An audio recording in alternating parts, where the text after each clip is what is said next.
Good morning students. और आप लोग कैसे हैं? आज हम फोर्थ चैप्टर ख़त्म करने के बाद एक नए चैप्टर के साथ उपस्थित हैं और जिसको हमें पहले पॉइंट से ही लेकर के क्लियर करते रहना है। हमें अपने चैप्टरों को इस प्रकार पढ़ना है कि हो सकता है आपका पेपर विकल्प में हो, जैसे अभी आपका बीएससी ग्रेजुएशन का लेवल का चल रहा है, तो इस स्थिति में हमें ये इस चीज़ का ध्यान रखना है कि हमारी थ्योरी बहुत अच्छी होना चाहिए। तो इसके लिए आज हम नया चैप्टर स्टार्ट करते हैं जिसका नाम है आपका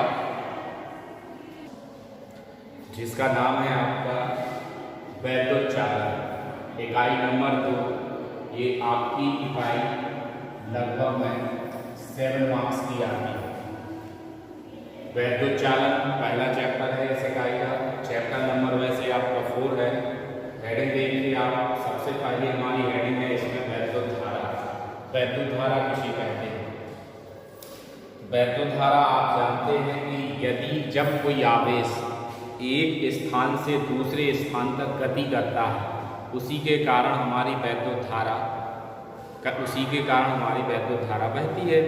तो इसी की डेफिनेशन आपकी ये है कि जब वैद्युत आवेश की गति की अवस्था को, जो आवेश आपका गति करता है वही उसकी अवस्था ही उसकी क्या कहलाती है? वैद्युधारा कहलाती है। डेफिनेशन आप सुनिए। वैद्युत आवेश की गति की अवस्था को ही हम वैद्युधारा कहते हैं। आपकी डेफिनेशन क्या है वैद्युधारा की? वैद्युधारा हेडिंग है वैद्युत आवेश की गति की अवस्था को ही हम वैद्युधारा कहते हैं। अथवा में दूसरा पॉइंट आपका इसी प्रकार, अगर आपको ये डेफिनेशन नहीं लगती सही तो इसको भी कर सकते हैं।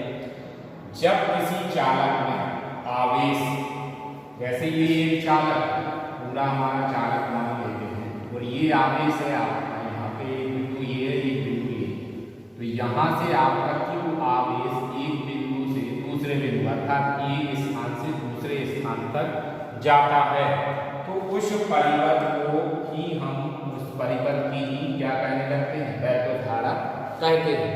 तो ये पहली जो हमारी यूनिट थी उसमें आपको स्थिर आवेश, स्थिर वैद्युत की है कहा जाता है।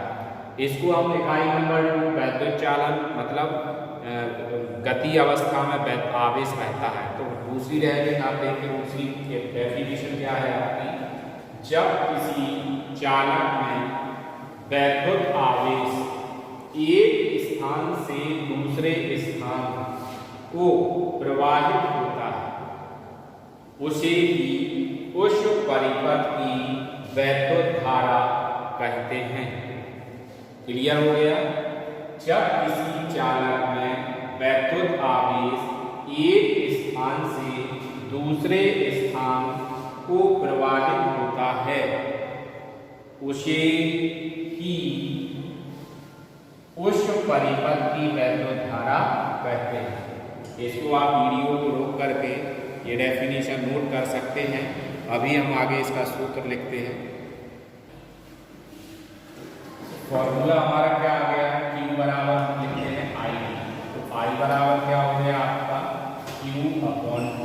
ये हमारा फॉर्मूला I बराबर Q/T। इस स्थिति में आपको ये ध्यान रखना है कि आवेश आपका Q ऊपर है और T नीचे है। तो एकांक शब्द भी आप बोल सकते हैं या एक बोल सकते हैं। तो आपको ध्यान रखना है, जब कोई आवेश 1 सेकंड में प्रवाहित होता है, जब कोई आवेश 1 सेकंड में प्रवाहित होता है तो उसी को हम वैद्युधारा I कहते हैं। दूसरे रूप में आप ये देखिए, यहाँ हमने एक बिंदु लिया, यहां से आपका आवेश निरंतर गति कर रहा है और इस बिंदु से 1 सेकंड में जितना आवेश गुजर जाता है, इस बिंदु से 1 सेकंड में जितना आवेश गुजर जाता है, इसी को हम क्या कहते हैं? वैद्युधारा कहते हैं। तो I बराबर Q, अब I बराबर फॉर्मूला क्या बन जाता है, Q अपॉन T। इसकी डेफिनेशन आप लोग लिखिए, किसी परिपथ में 1 सेकंड में, किसी परिपथ में 1 सेकंड में जितना आवेश प्रवाहित होता है, किसी परिपथ में 1 सेकंड में जितना आवेश प्रवाहित होता है उसे ही उस परिपथ की वैद्युत धारा कहते हैं। T बराबर आपको क्या देना है, 1 सेकंड। ध्यान रखना है, ऊपर वैद्युत धारा कहाँ प्रवाहित होगी, कोई परिपथ हुआ, तो किसी परिपथ में 1 सेकंड में, किसी परिपथ में 1 सेकंड में प्रवाहित आवेश को ही हम वैद्युत धारा कहते हैं। क्लियर हो गया। इसका मात्रक देखते हैं, मात्रक आपका क्या रहता है। वैसे तो आपका धारा का मात्रक क्या होता है, एम्पियर, लेकिन आपको फॉर्मूले के हिसाब से अगर इसका मात्रक ध्यान रखना है तो Q क्या है, आवेश, आवेश का मात्रक क्या होता है आपका, कूलम। T क्या है आपका, समय, समय का मात्रक क्या होता है आपका, सेकंड। ये क्लियर हो गया। I बराबर Q upon T, ampere, coulomb, इसका मात्रक कूलम प्रति सेकंड भी होता है।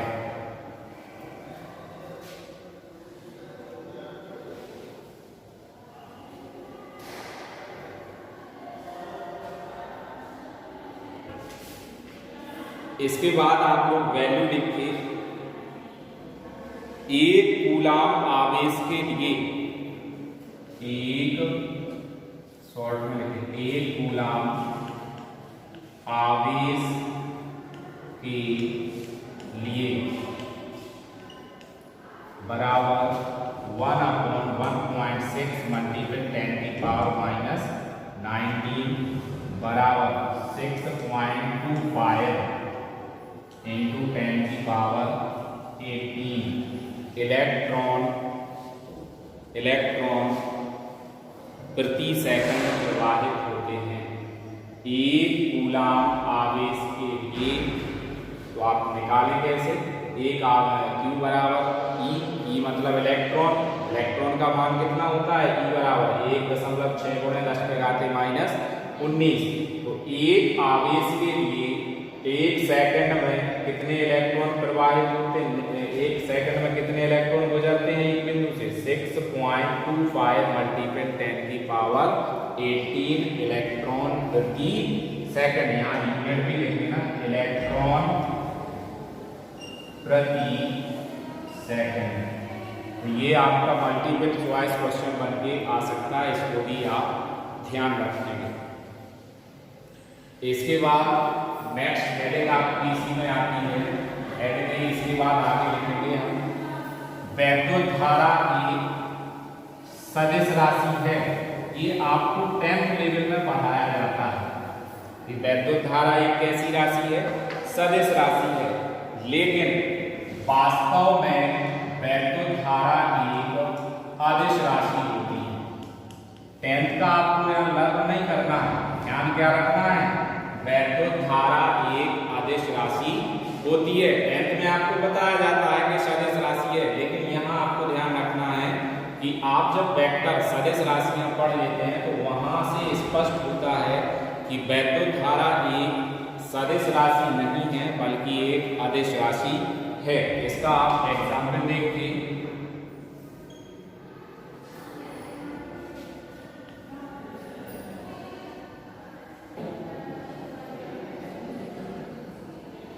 ये आपके सामने चित्र बना हुआ है। देखिए, इस बिंदु से आपका A मान लेंगे और ये क्या हो गया आपका B और ये हो गया आपका C। तो A बिंदु से 3 एम्पियर की धारा आ रही है, B बिंदु से 2 एम्पियर की धारा आ रही है और C बिंदु की ओर जा रही है। तो वैसे आपकी कितनी एम्पियर होना चाहिए, 3 और 2 5 एम्पियर की धारा होना चाहिए। लेकिन यदि हम इसको वेक्टर के अनुसार फाइंड करते हैं, क्योंकि ये एक दूसरे के कैसे हैं, लंबवत है, 90 डिग्री में है। तो उस स्थिति में आपका वेक्टर योग का नियम लग जाएगा, और वेक्टर योग के नियम के लिए जब आप परिणामी धारा निकालेंगे तो उस स्थिति में आपकी परिणामी जो धारा आई वो आपकी इस तरह प्राप्त होगी, 3 का स्क्वायर प्लस 2 का स्क्वायर। तो आपकी धारा यहाँ पे अलग बन जाएगी, और ये लगभग में आपकी कितनी आ सकती है, 3 × 9 और √9 + 4, तो इक्वल क्या आ गया, √13। तो ये आपकी वैल्यू कितनी आएगी लगभग में वेक्टर योग के अनुसार, √13 एम्पियर, जो कि हमारी इस धारा से कैसी है, अलग है। और यदि आपको इसका सही रूप न्यूमेरिकल वैल्यू फाइंड, वर्ग वाली वैल्यू फाइंड करनी है, तो यहाँ हम क्या लिख देंगे आपका 4, तो 4 और 3 कितना हो जाएगा, दूसरा एग्जाम में 4 और 3 कितना हो जाएगा परिणामी धारा, 7। अब यहाँ दूसरे रूप में देखते तो यहाँ 3 का स्क्वायर है, यहाँ कितना हो जाएगा, 4 का स्क्वायर, 3 × 9, 4 × 16, आपका कितना आ गया, 9 + 16 इक्वल कितना हो जाएगा आपका 25। तो ये वैल्यू परिणामी वैल्यू हमारी कितनी निकलेगी, 5 एम्पियर। तो अब आपकी ये 7 की जगह यहाँ कितना हो जाएगा, 5 एम्पियर। तो इससे ये ज्ञात होता है कि जब इसको हम वेक्टर रूप में रिप्रेजेंट करते हैं तो इसकी वैल्यू में परिवर्तन हो जाता है, लेकिन यदि हम दिशा के हिसाब से इसकी वैल्यू निकालते हैं तो अलग आती है। इससे यह हमें ज्ञात होता है कि वैद्युत धारा एक सदिश राशि न होकर के एक अदिश राशि है। तो आपको इतना ध्यान रखना है कि वैद्युत धारा कैसी राशि है, अदिश राशि है। इन 2 एग्जाम्पल के आधार पे आप उसको समझ सकते हैं। इसके बाद हमारी दूसरी हेडिंग आती है, धात्विक चालक में मुक्त अधात्विक चालक में वैद्युत आवेशों का प्रवाह, अर्थात किसी चालक में आवेश किस प्रकार प्रवाहित होता है। तो उसके अंतर्गत आपकी हेडिंग आती है, वैद्युत चालन का मुक्त इलेक्ट्रॉन मॉडल। तो आप सभी जानते हैं कि प्रत्येक ठोस धातुओं से बना होता है, वो धातुएं हमेशा लगभग में सभी धातुएं चालक की तरह व्यवहार करती हैं। तो चालकों को हमें समझने के लिए मुक्त इलेक्ट्रॉन मॉडल का जो सिद्धांत होता है उसके आधार पर समझना होगा। प्रत्येक ठोस पदार्थ, प्रत्येक चालक ठोस पदार्थों से मिलकर बना होता है, अर्थात धातुओं से मिलकर बना होता है, जिसमें आपका इलेक्ट्रॉन के माध्यम से वैद्युत धारा प्रवाहित होती है। अब इसको हम समझेंगे। जब ठोस का निर्माण होता है तो ठोस में छोटे छोटे कण, हम ये मानते हैं कि प्रत्येक पदार्थ छोटे छोटे कणों से मिलकर बना होता है, जिसे हम अणु परमाणु कहते हैं। परमाणु के नाभिक, परमाणु के केंद्र में नाभिक उपस्थित होता है। परमाणु के केंद्र में क्या उपस्थित होता है, नाभिक, और नाभिक में न्यूट्रॉन और प्रोटॉन उपस्थित होते हैं।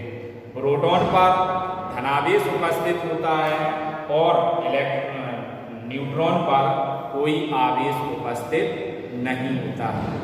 इस नाभिक के बाहर विभिन्न कक्षाएं होती हैं, जैसे आपको मैं एक कक्षा को शो किया है। इस नाभिक के बाहर विभिन्न कक्षाएं उपस्थित होती हैं। इनमें ऋण आवेशित इलेक्ट्रॉन चक्कर लगाते रहते हैं। इलेक्ट्रॉन और प्रोटॉन के मध्य एक प्रबल आकर्षण बल कार्य करता है, जिसके कारण इलेक्ट्रॉन अपनी स्थिति को नहीं छोड़ पाता है। लेकिन जैसे जैसे हम इस नाभिक से और कक्षाओं की ओर आगे बढ़ते हैं, अर्थात नाभिक से इन कक्षाओं की जैसे जैसे धीरे धीरे आपकी दूरी बढ़ती है, तो इन कक्षाओं में उपस्थित इलेक्ट्रॉन पर वैसे ही आकर्षण बल कम होता चला जाता है। और सबसे लास्ट वाली कक्षा में जो इलेक्ट्रॉन उपस्थित होते हैं लगभग में उन इलेक्ट्रॉनों पर इस नाभिक के और इलेक्ट्रॉन के मध्य आकर्षण बल लगभग बहुत कम अर्थात क्षीण अवस्था में पाया जाता है। और इस अंतिम कक्षा में जो इलेक्ट्रॉन उपस्थित होते हैं वो अपनी इस कक्षा को छोड़ करके पूरे माध्यम में मुक्त अवस्था में प्राप्त हो जाते हैं। इन्हीं मुक्त इलेक्ट्रॉनों के कारण ही पूरे पदार्थ में वैद्युत धारा प्रवाहित होती है। इसे हम आवेश का मुक्त इलेक्ट्रॉन मॉडल कहते हैं। अर्थात लास्ट में रिजल्ट यह निकलता है कि वैद्युत धारा मुक्त इलेक्ट्रॉन के कारण ही प्रवाहित होती है। तो आपको क्लियर समझ में आ गया कि मुक्त इलेक्ट्रॉन किसे कहते हैं। इसी के आधार पे आपको अगर थ्योरी आती है उसमें तो यही थ्योरी आपको लिखनी है और ये थ्योरी बार बार आपकी रिपीट